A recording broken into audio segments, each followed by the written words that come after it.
अस्सलामुअलैकुम viewers, welcome to exploring पांडा। तो आज हम बहुत इंटरेस्टिंग टॉपिक स्टडी करने जा रहे हैं, स्टडी ऑफ मलेरिया। ठीक है ना। तो ये क्लास 9th बायोलॉजी के चैप्टर नंबर 2 का लेक्चर नंबर 8 है यहाँ पे हमारे पास, जो क्लास 9th बायोलॉजी की प्लेलिस्ट पे मैंने अब अपलोड कर देना है। ठीक है ना।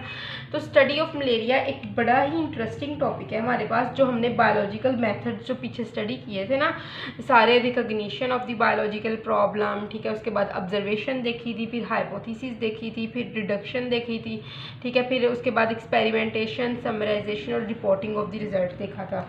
तो ये सारे जो थे हमने जो पीछे पढ़े थे, अब हम अप्लाई करेंगे इसको मलेरिया की स्टडी के अंदर। ठीक है ना। यहाँ पे ये अप्लाई किया जाएंगे ये सारे मेथड्स। ठीक है। पॉइंट्स के अंदर हम इसको स्टडी करेंगे। ठीक है ना। इसमें से ज़्यादातर शॉर्ट क्वेश्चंस बनते हैं और बड़े ही इंपॉर्टेंट शॉर्ट क्वेश्चंस बनते हैं। आपने बिल्कुल भी टेंशन नहीं लेनी है, हम पॉइंट्स के अंदर इसको स्टडी करेंगे और लेक्चर के साथ साथ आपको ये सारा याद हो जाएगा। तो हम देखते हैं कि सबसे पहले कि ये जो मलेरिया की डिज़ीज़ है ये बहुत ज़्यादा कॉमन थी। इवन के पाकिस्तान के अंदर भी बहुत ज़्यादा इसकी डेथ होती थी। अभी भी ये मलेरिया जो है जो अंडर डेवलप्ड कंट्रीज़ हैं इसके अंदर बहुत ज़्यादा कॉमन है। तो लेकिन अब मसला ये है कि अब इसकी मेडिसिन मिल गई है। पहले बहुत ज़्यादा डेथ होती थी, अब डेथ रेशो बहुत ज़्यादा कम है क्योंकि मेडिसिन से इसका इलाज कर लिया जाता है। ठीक है।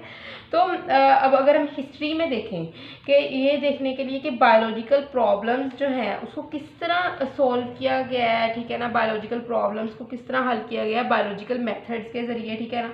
तो इसी तरह ही हम मलेरिया की ट्रांसमिशन और मलेरिया के काज को भी यहाँ पे स्टडी करेंगे। तो आपकी बुक में ना एक लिखा हुआ है 2000 ईयर्स अगो, लेकिन ancient times almost 200 years ago है। ठीक है ना। 200 ईयर्स अगो एक फिजिशियन था हमारे पास, जिसका नाम था एक फिजिशियन था। ठीक है ना। वो फिजिशियन क्या होता है? डॉक्टर, जो मेडिसिन प्रिस्क्राइब करता है। ठीक है ना। जो सर्जन होता है वो सर्जरी करता है, और जो फिजिशियन होता है, ये फिजिस्ट नहीं होता, फिजिस्ट होता है फिजिक्स वाला। फिजिशियन जो होता है ये मेडिसिन प्रिस्क्राइब करने वाला डॉक्टर होता है हमारे पास। ठीक है ना। तो एक फिजिशियन को पता चला था कि मलेरिया के बारे में। ठीक है ना। तो उसने कहा कि ये एक ऐसी डिजीज़ है जिससे ना बुखार होता है। ठीक है। Fever, A disease associated with fever and chills, और बड़ी ना सर्दी सी लगती है। और उसके अलावा क्या होता है, ये बार बार जो है वो डिज़ीज़ इसके आते होती है, मतलब कि थोड़ा सा आराम आता है, सिम्टम थोड़े होते हैं, साइंस थोड़े होते हैं, लेकिन उसके बाद फिर दोबारा ये हो जाती है। तो ये दोबारा चिल और फीवर दोबारा हो जाता है। इसको हम कहेंगे कि ये डिज़ीज़ जो है ये रिकरिंग अटैक्स करती है। रिकरिंग अटैक्स का मतलब है कि किसी भी डिज़ीज़ के साइंस और सिम्टम्स का एक दफ़ा कम हो जाना, लेकिन उसके बाद दोबारा फिर से ज़्यादा हो जाना। ठीक है ना। दोबारा फिर हमलावर हो जाना। तो इन्होंने ये भी ऑब्जर्व किया कि ये डिज़ीज़ जो है ना ये ऐसे लोगों के अंदर बड़ी कॉमन है जो कहाँ पे रहती हैं, मार्शी एरियाज़ में। इस फिजिशियन ने कहा कि मार्शी दलदली इलाके के लोगों में ये डिज़ीज़ बड़ी कॉमन चल रही है। ठीक है ना। तो उसके बड़े ही जो लो एरियाज़ में रहते हैं उनके अंदर, तो इस तरह सोचा जाता था कि जो गंदा पानी है ना मार्शी एरिया के अंदर, जो स्टैगनेंट वाटर है ना,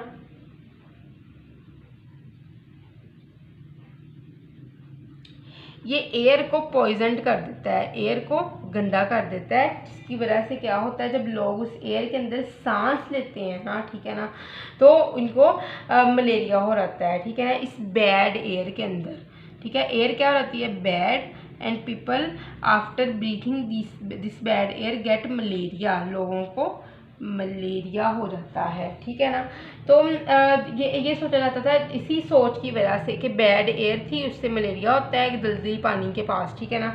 जो गंदे पानी के पास जो है वो बुरी हवा से मलेरिया हो जाता है। तो इसी सोच को रखते हुए जो ये सोच थी, एक इटालियन वर्ड था, इटालियन वर्ड माला, ठीक है, जिसका मतलब होता है बैड,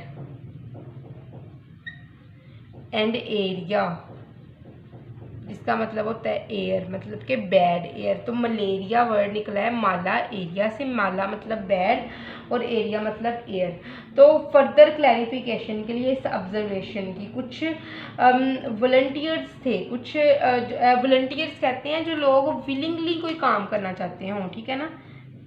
यहाँ पे एक वर्ड है हमारे पास वॉलंटियर्स, जो तैयार होते हैं अपनी मर्ज़ी के साथ रज़ा कराना तौर पर कि हाँ भाई मैं ये काम करूँगा, ठीक है ना। तो इसका विलिंगली हम लिखते हैं यहाँ पे, विलिंगली डू, रज़ा कराना तौर पर अपनी मर्ज़ी के साथ। तो कुछ वॉलंटियर्स ने क्या किया, इन्होंने गंदा पानी पिया, ये स्टैगनेंट वाटर इन्होंने ड्रिंक किया, ठीक है ना, ड्रिंक दिस स्टैगनेंट वाटर, लेकिन इनको मलेरिया नहीं हुआ। तो जिसकी वजह से ये जो थी ऑब्जर्वेशन ये यहीं पे ही रॉन्ग प्रूफ होगी। तो थोड़ा सा मैं यहाँ इसको दोबारा बताती हूँ कि 200 साल पहले एक फिजिशियन था जिसने कहा था कि एक डिजीज़ है जिसकी वजह से बहुत ज़्यादा सर्दी होती है, बहुत ज़्यादा बुखार होता है और ये बार बार आ जाती है, ठीक है ना। और ये ऐसे लोगों में होती है जो मार्शी एरियाज़ में लो लेवल के एरियाज़ में रहते हैं, क्योंकि वहाँ पे गंदा पानी होता है। ये गंदा पानी हवा को भी गंदा कर देता है और जब ये हवा में लोग सांस लेते हैं तो उनको मलेरिया हो जाता है। एक इटालियन वर्ड था माला, जिसका मतलब था बैड, और एरिया है एयर, दो वर्ड्स है इटालियन, सॉरी। तो इन दोनों वर्ड्स को मिलाकर बना दिया गया माला एरिया, जिसका मतलब था बैड एयर। तो कुछ वॉलंटियर्स बड़े कुछ थे बहादुर लोग, ठीक है ना, 30 मार खान जैसे लोग। तो इन्होंने कहा कि मैं तो भाई पानी पी भी सकता हूँ, कोई बात नहीं, अगर मलेरिया हो जाएगा देखा जाएगा, देखेंगे। जिस तरह आप कहते हो ना कि आज तो क्लास का पहला दिन है, देखेंगे, भी तो पूरा साल पड़ा है, हालांकि पता ही नहीं चलता कि क्या हो गया। तो इन्होंने पानी पिया ये गंदा, तो उनको मलेरिया नहीं हुआ। तो यहाँ पे हाइपोथेसिस यहीं पे ही प्रूव हो गई रॉन्ग, ठीक है ना। अब हम बात करते हैं नेक्स्ट। तो नेक्स्ट क्या है कि 17वीं सेंचुरी में ना एक आदमी था क्रिस्टोफर कोलंबस, ठीक है ना। इसने क्या किया, इसने एक नई दुनिया ही ईजाद कर दी। इसने देखा कि समंदर के उस तरफ भी एक लोग रहते हैं, उस तरफ एक नई दुनिया ही बाहर है, जिसको इसने बाद में नाम दिया गया था किसका, अमेरिका। तो इसने न्यू वर्ल्ड इसको क्यों कहा जाता है, क्योंकि ये बाद में डिस्कवर हुआ था। और डिस्कवर किया किसने था, क्रिस्टोफर कोलंबस ने इसको डिस्कवर किया था, ठीक है ना। उसने कहा था कि समुद्र के उस तरफ तो एक नई दुनिया ही बात है, तुम लोग किस डिलुलो वर्ल्ड में रह रहे हो, ठीक है ना। अमेरिका से बहुत से प्लांट्स थे, ठीक है ना, इस अमेरिका से बहुत से प्लांट्स भेजे गए थे यूरोप के अंदर, ठीक है ना, ताकि उसको मेडिसिन के तौर पर यूज़ किया जाए, ठीक है ना। प्लांट्स मेडिसिन के तौर पर भेजे गए थे यूरोप के अंदर, ठीक है। तो इन प्लांट्स के अंदर ना एक ना छाल थी, बार्क थी, जो ना छिलका नहीं होता है, जो बड़े बड़े दरख्त होते हैं उसके ऊपर से उतरता होता है, आप इस तरह करते हो तो वो ऊपर से स्किन की तरह उतरता है, उसको हम बार्क कहते हैं, ठीक है ना, छाल कहते हैं। तो इस वहाँ से क्या हुआ, जब ये मेडिसिन प्लांट भेज रहे थे तो यहाँ पे एक थी बार्क, ट्री की एक बार्क थी, छाल थी, जिसको हम कहते थे कि ये हमारे पास क्या है, क्यूना, ठीक है ना। ट्री का नाम क्या था, क्यूना। ये क्यूना वाला नहीं है, क्यूना है ये, ठीक है। तो ये बड़ा यूजफुल थी, ये जो छाल थी फीवर क्योर करने के लिए, ठीक है। तो ये बहुत ज़्यादा बेनिफिशियल थी, ठीक है ना। तो ज़्यादा डिमांड बढ़ गई है, ज़्यादा चीज़ अच्छी है तो डिमांड बढ़ेगी ना, लोग पे भी कर रहे थे कि जी हमें जब ये फीवर इतनी अच्छे तरीके से इससे क्योर हो रहा है तो लोग इसके लिए पे भी कर रहे थे कि हमें ये ख़रीदने के लिए।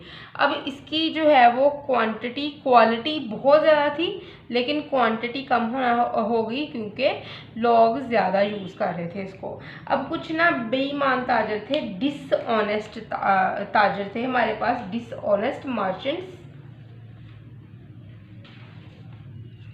इन डिसऑनेस्ट मर्चेंट्स ने क्या किया, इन्होंने इसको रिप्लेस कर दिया एक इसके साथ मिलती जुलती जो थी बार्क के साथ, ठीक है ना। वो किस ट्री की बार्क थी, सिनकोना ट्री, ठीक है, उसकी बार्क के साथ इन्होंने इसको जो है वो सब्सटीट्यूट कर दिया, इनको इसके साथ एक्सचेंज कर दिया, ठीक है।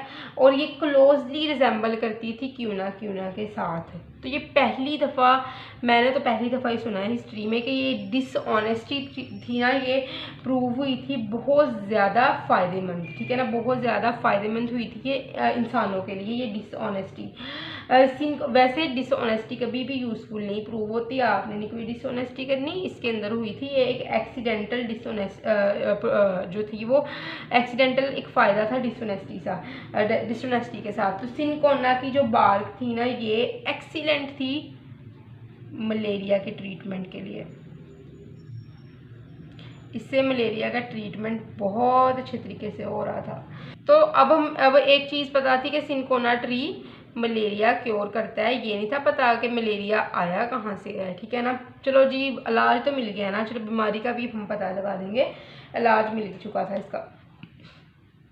लेकिन अब पता चला है कि ये क्यों था, तब नहीं था पता, लेकिन we now know that, now का वर्ड वो बुक में यूज़ करता है कि अब पता चला है कि सिनकोना ट्री क्यों था इसका रीज़न क्योर करने के लिए मलेरिया, क्योंकि इसके पास एक अल्कलॉइड था जिसका नाम हमारे पास क्या था, क्यूनाइन अल्कलॉइड, जो बहुत ज़्यादा इफेक्टिव ड्रग होता है ट्रीट करने के लिए डिजीज़ को, ठीक है ना। तो ये इस सिनकोना के पास के अल्कलॉइड से हम ऑब्टेन करते थे, ठीक है ना। तो उसके बाद अब ट्रीटमेंट का तो पता चल गया है, चलो हम अब आहिस्ता आहिस्ता इसके जो है वो इसका काज भी देख लेते हैं, ठीक है ना, टेंशन नहीं लेनी है आपने। तो इस टाइम में कुछ फिजिशियंस थे जिन्होंने ट्रीट किया था, इसके साथ है ना प्रेस्क्राइब करते थे सिनकोना को, लेकिन उनको काज नहीं था पता मलेरिया की, ठीक है ना। तो 200 साल पहले, ठीक है ना, 200 years ago it was found that, ये देखा गया था कि कुछ डिजीज़ काज होती हैं टाइनी लिविंग ऑर्गेनिज्म से, छोटे छोटे ना लिविंग ऑर्गेनिजम्स थे, 200 साल पहले की बात है, ठीक है ना। तभी जब ये डिस्कवरीज हो रही थी तो टाइनी लिविंग ऑर्गेनिजम्स जो है ना वो कुछ डिजीज़ काज कर रहे थे, ठीक है ना। तो ये फिर चीज़ समझी गई थी कि जो मलेरिया भी है ये भी तो डिजीज़ ही है ना, तो ये भी कुछ टाइनी लिविंग ऑर्गेनिजम्स ही मलेरिया काज कर रहे हैं, क्योंकि ये भी एक डिजीज़ ही है, ठीक है ना, ऑब्वियसली। तो 1878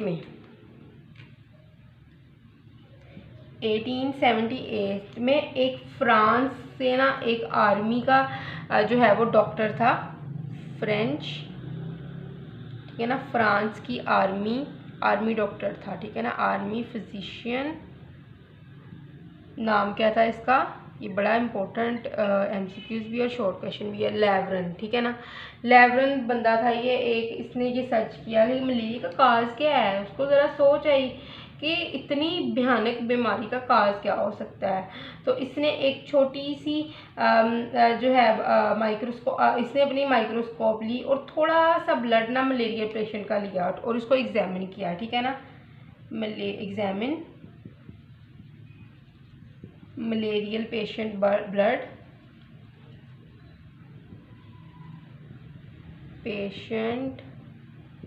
ब्लड अंडर माइक्रोस्कोप के अंदर इसने एग्जामिन किया मलेरियल पेशेंट के ब्लड को। उसने ये नोटिस किया कुछ छोटे छोटे क्रिएचर्स हैं उसके ब्लड के अंदर, ठीक है ना, some tiny creatures are found in their blood.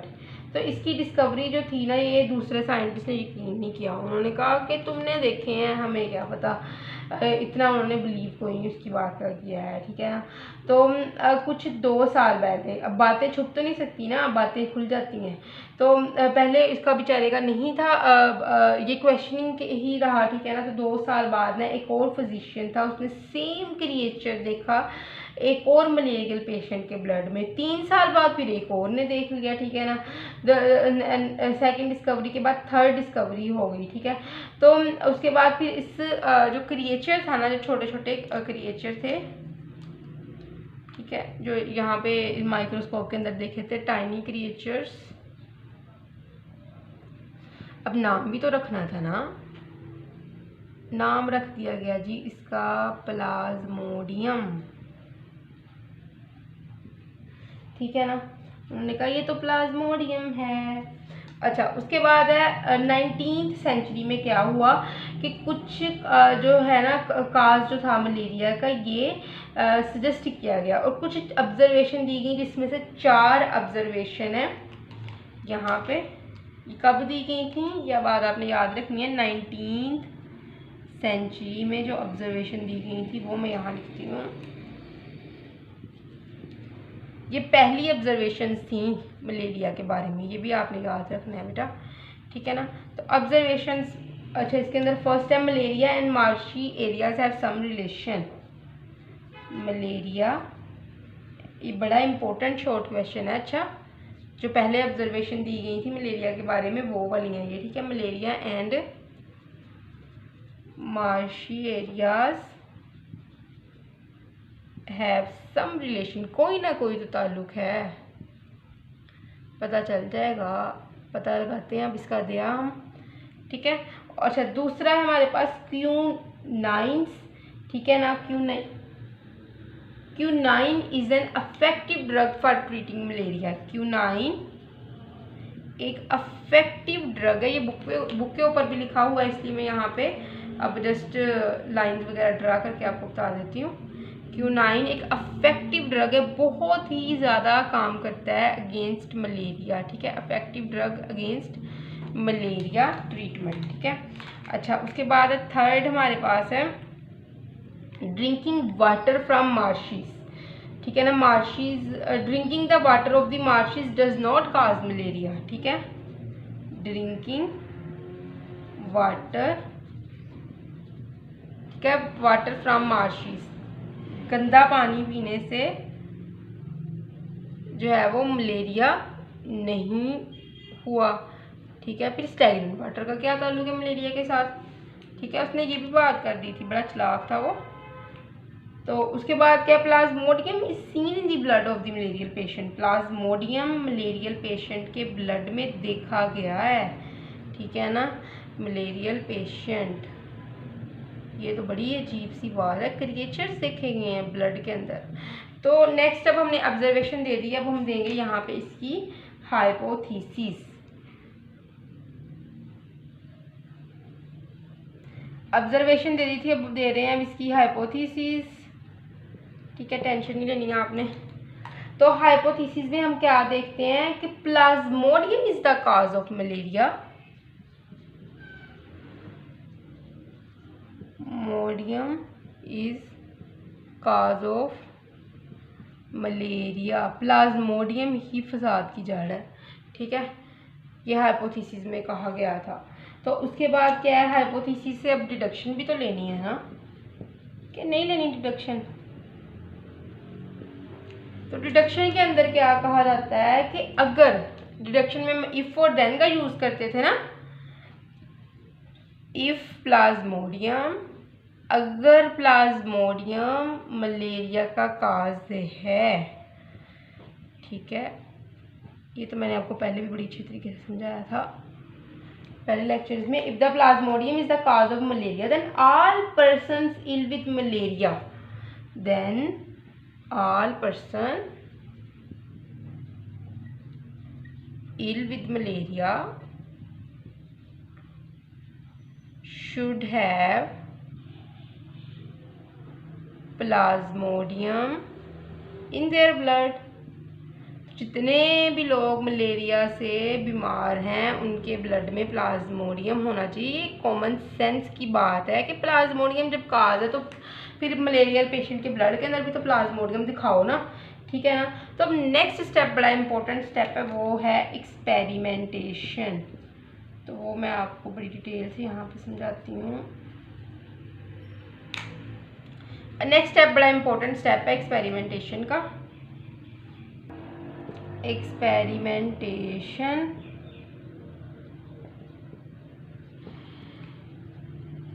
Experimentation के अंदर हम क्या देखते हैं कि इसके अंदर ना 2 ग्रुप्स लेने हैं जब एक्सपेरिमेंटेशन करनी है। एक लेना है हमने एक्सपेरिमेंटल ग्रुप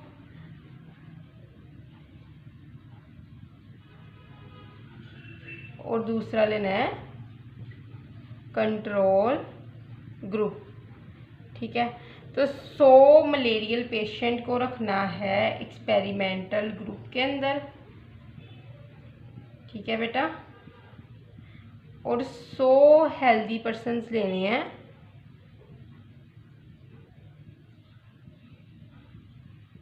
कंट्रोल ग्रुप के अंदर, ठीक है ना, क्योंकि 2 ग्रुप होने चाहिए, कंपैरिजन नहीं करवाना, कंट्रास्ट नहीं करवाना। हमने वो देखा था ना कंट्रोल ग्रुप के अंदर, उसने कहा था कि एक ग्रुप का दूसरे के साथ कंट्रास्ट करवाया जाता है, फिर ही पता चलता है एक्चुअल रिजल्ट का। अब 100 मलेरियल पेशेंट के जो ब्लड को ना हमने जो है वो एग्जामिन किया अंडर माइक्रोस्कोप, ठीक है ना, इनका ब्लड लिया 100 का ही माइक्रोस्कोप के अंदर 1 बाय 1 देखा, ठीक है ना। तो 100 जो हेल्दी पर्सन है इनका भी जो है वो ब्लड लिया और इसको भी देखा माइक्रोस्कोप के अंदर। अच्छा, रिजल्ट के अंदर क्या देखा कि तमाम मलेरियल पेशेंट के ब्लड के अंदर जो था वो प्लाज्मोडियम था, ठीक है, प्लाज्मोडियम मौजूद था। अब यहाँ पे बड़ी एक हैरानी वाली चीज़ होनी है कि जो हेल्दी पर्सन था 7 हेल्दी पर्सन के ब्लड के अंदर भी प्लाज्मोडियम मौजूद था। तो ये क्या कहा गया बाद में, ये बाद में बताया गया, अब बताया गया है ये कि जो ये 7 के ब्लड के अंदर प्लाज्मोडियम था ना, ये इंक्यूबेशन पीरियड में था, अंडे वाले पीरियड में था। कि इंक्यूबेशन पीरियड मतलब कि जिस तरह चिक जो होते हैं ये एग्स के अंदर इंक्यूबेशन पीरियड में होते हैं और बाद में निकलते हैं, ठीक है ना, घूमते फिरते हैं, लेकिन तब तो वो एक जगह पे टिक के बैठे होते हैं ना, जब ये एग के अंदर होते हैं, शेल के अंदर होते हैं। ये भी इंक्यूबेशन में था, एक जगह टिक के बैठा हुआ था। और ये एक पीरियड था इसका जहाँ पे पैरासाइट जो था, ये होस्ट, पैरासाइट किसको कहते हैं ये भी हम बात कर लें। पैरासाइट वो होता है जो फूड ऑब्टेन करता है होस्ट से, ठीक है, और इन रिटर्न अपने होस्ट को नुकसान पहुंचाता है, ठीक है ना, जिस तरह कुछ रिश्तेदार होते हैं हमारे। तो इंक्यूबेशन के अंदर क्या होता है कि इंक्यूबेशन पीरियड में ये था, मतलब कि ये इंटर हुआ है बॉडी के अंदर, लेकिन अभी इसने मल्टीप्लाई भी नहीं किया, कुछ भी नहीं किया, चुपचाप बैठा हुआ है और अपनी खुराक ले लेके एनर्जी बना रहा है कि फिर बाद में अचानक से मल्टीप्लाई करेगा और सिम्टम्स अपेयर कर देगा, अटैक कर देगा, ठीक है ना। पहले उसको वीक कर रहा है उसकी बॉडी से फूड ले लेके, ठीक है। तो अब रिजल्ट क्या था, रिजल्ट ये था कि ये चीज़ को प्रूव कर दिया गया था क्योंकि प्लाज्मोडियम सारे मलेरियल पेशेंट के ब्लड में था, तो प्लाज्मोडियम ही मलेरिया का काज है, ये बात सच है, ठीक है। तो अब क्या होता है, अब दूसरा मसला आ गया, एक मसला हल हुआ है बायोलॉजी की, तो यही तो खासियत है, मसले पे मसला आता रहता है। एक मसला हमने हल किया था कि कौन सी चीज़ मलेरिया की काज है, पता चल गया कि मलेरिया का काज क्या है, एक मसला हो गया हल, बड़ी खुशी हुई है। अब करते हैं दूसरे मसले की बात, ठीक है ना, कि ये प्लाज्मोडियम किस तरह गया बॉडी के अंदर, ठीक है ना, ये ब्लड के अंदर कहाँ से आ गया, एम आ गया, खुद ही बन गया ब्लड के अंदर, ऐसे तो नहीं हो सकता, लिविंग क्रिएचर है, कहीं ना कहीं से तो आया होगा। तो अब हम इस मसले की बात करते हैं। अब हम इसके लिए हाइपोथेसिस, ऑब्जर्वेशंस, डिडक्शन सारा कुछ ड्रा करते हैं। How this plasmodium get into the blood,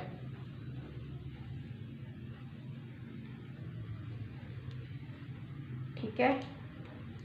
तो नेक्स्ट जो था ये प्रॉब्लम थी, how plasmodium get into the blood, how plasmodium gets into blood, ये हमने अब हल करना है मसला, ठीक है ना। तो बायोलॉजिस्ट के पास यही ऑब्जर्वेशंस थी, यहाँ पे हम ऑब्जर्वेशंस देखते हैं इसकी, ठीक है ना। ये दूसरी ऑब्जर्वेशंस थी, वो पहली ऑब्जर्वेशन हमने देख ली थी। अब प्लाज्मोडियम वाली ऑब्जर्वेशन है, वो थी मलेरिया की काज फाइंड करने वाली। तो इसके अंदर देखा जाता है मलेरिया इज एसोसिएटेड विद मार्शिस।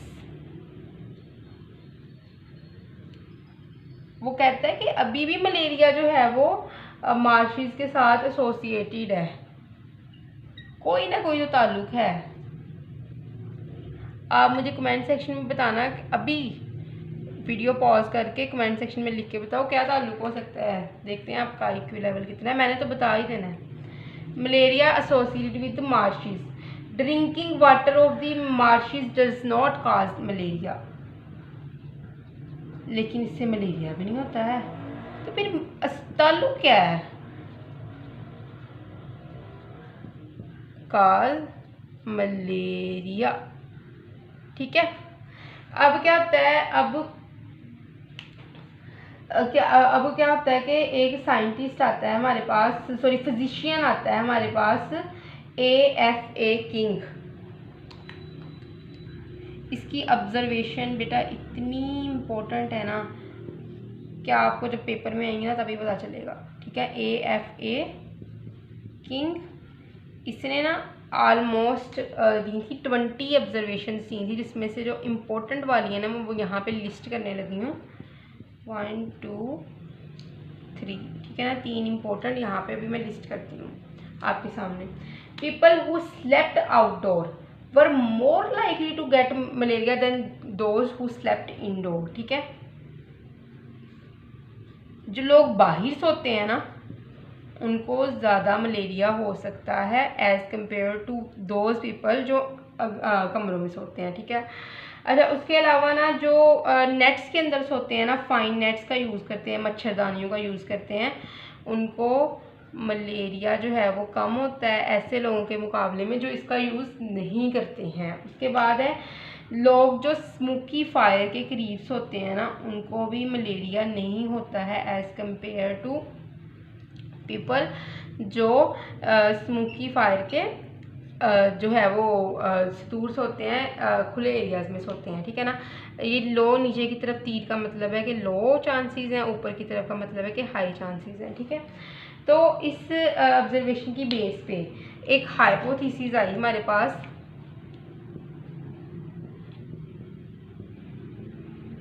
ठीक है, हाइपोथेसिस क्या थी कि mosquito transmit Plasmodium and involve in this episode of malaria. ठीक है, मॉस्किटो, क्योंकि मॉस्किटोज ही नहीं आते फायर स्मोकी प्लेस में, मॉस्किटो ही फाइन नेट्स के ज़रिए नहीं अंदर दाखिल हो सकते, मॉस्किटो ही बाहर ज़्यादा काटते हैं, कमरों में नहीं ज़्यादा काटते। ठीक है, तो यहाँ पे हाइपोथेसिस दी गई मॉस्किटोज। ठीक है, मॉस्किटोज ट्रांसमिट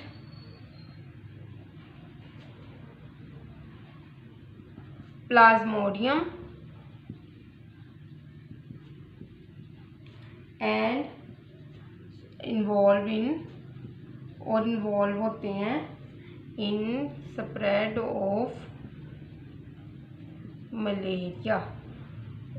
ये काटते हैं और ये मलेरिया काज करते हैं। ठीक है ना, तो इससे हमने एक डिडक्शन अब निकालनी है।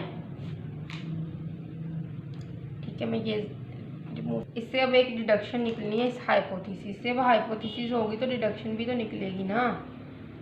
तो ये AFA किंग का एक्सपेरिमेंट है। ठीक है ना, जिसको उसने इसके ऊपर उसने वर्क किया था। तो वो आपसे इस तरह भी शॉर्ट क्वेश्चन पूछ सकता है, give me hypothesis of the AFA observation, give me hypothesis of the sorry deduction of the AFA king observation. ठीक है ना, तो डिडक्शन में इसने कहा कि if plasmodium, if mosquito are involved in the separate of malaria, deduction थी mosquitoes are involved in spread of malaria, malaria के फैलने में मॉस्किटो अगर इन्वॉल्व है तो then plasmodium should be present in mosquitoes, then Plasmodium should be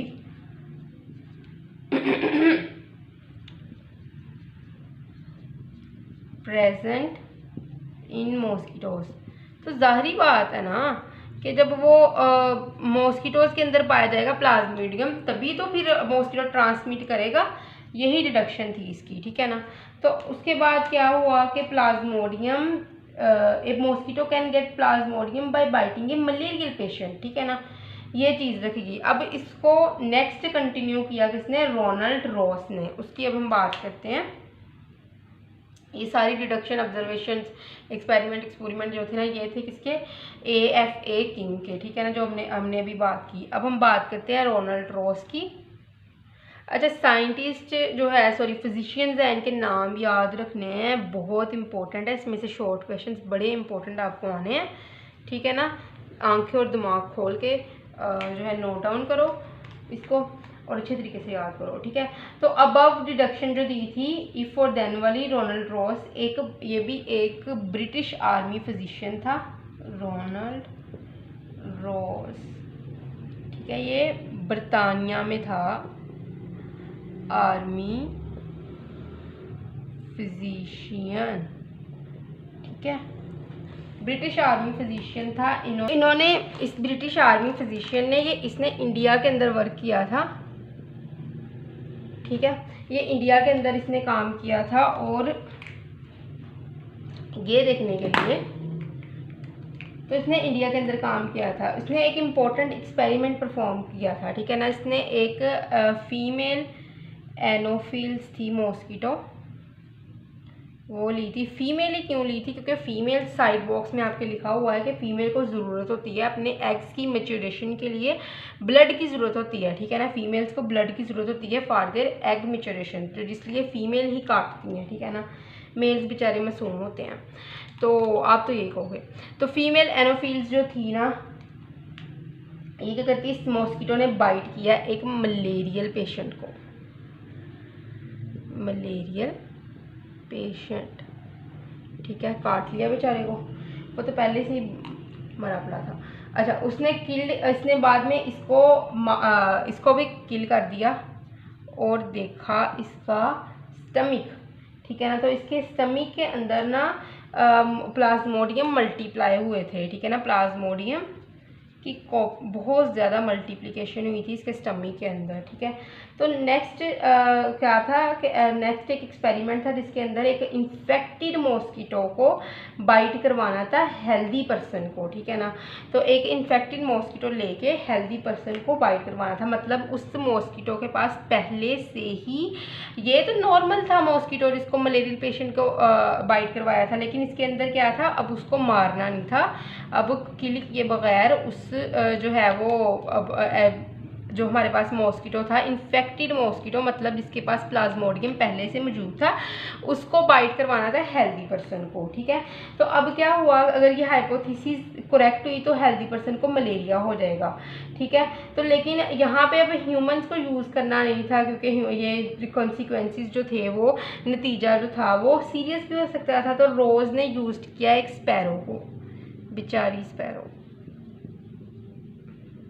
ठीक है, एक स्पैरो को यूज़ किया और इसने क्या किया, स्पैरो एक उसने फीमेल क्यूलेक्स मॉस्किटो थी, ठीक है, उसने उसको जो कि मलेरिया से मतलब कि मलेरिया सफरिंग थी ये, ठीक है ना, मलेरिया इसको पहले से हुआ था, इसके बॉडी के अंदर प्लाज्मोडियम मौजूद थे बहुत ज़्यादा। कौन था ये? फीमेल क्यूलेक्स मॉस्किटो थी, ठीक है। इसने स्पैरो को बाइट किया, ठीक है, क्या उसको बहुत ज़्यादा स्टडी किया गया, देखा गया कि मॉस्किटो की वाल के अंदर ना बहुत ज़्यादा ना प्लाज्मोडियम मल्टीप्लाई, जिस तरह के अब स्टमक की वाल है, ठीक है, यहाँ पे प्लाज्मोडियम की मल्टीप्लिकेशन हुई हुई है, ठीक है, बहुत ज़्यादा प्लाज्मोडियम है यहाँ पे। और इसने क्या देखा कि स्टमक के अंदर थे और फिर ये प्लाज्मोडियम यहाँ से उसकी जो ये चूंच थी, चूंच नहीं कह सकते हम उसको, कहते हैं इसके जिसे वो बाइट करता है ना, उसके माउथ के अंदर आ जाते हैं, ठीक है ना। स्लाइवा के ज़रिए वो जो स्टमक के अंदर मल्टीप्लाइड प्लाज्मोडियम उस मॉस्किटो के माउथ के अंदर आ जाते हैं, ठीक है। और वहाँ से जब वो इंजेक्ट करता है ना स्पैरो को, तो वो फिर स्पैरो के अंदर हेल्दी स्पैरो के अंदर आ जाते हैं, ठीक है ना। तो स्लाइवा से वो आते हैं स्पैरो के अंदर। तो बाद में उसने हेल्दी स्पैरो का जब ब्लड टेस्ट किया तो उसने देखा इसके अंदर प्लाज्मोडियम है।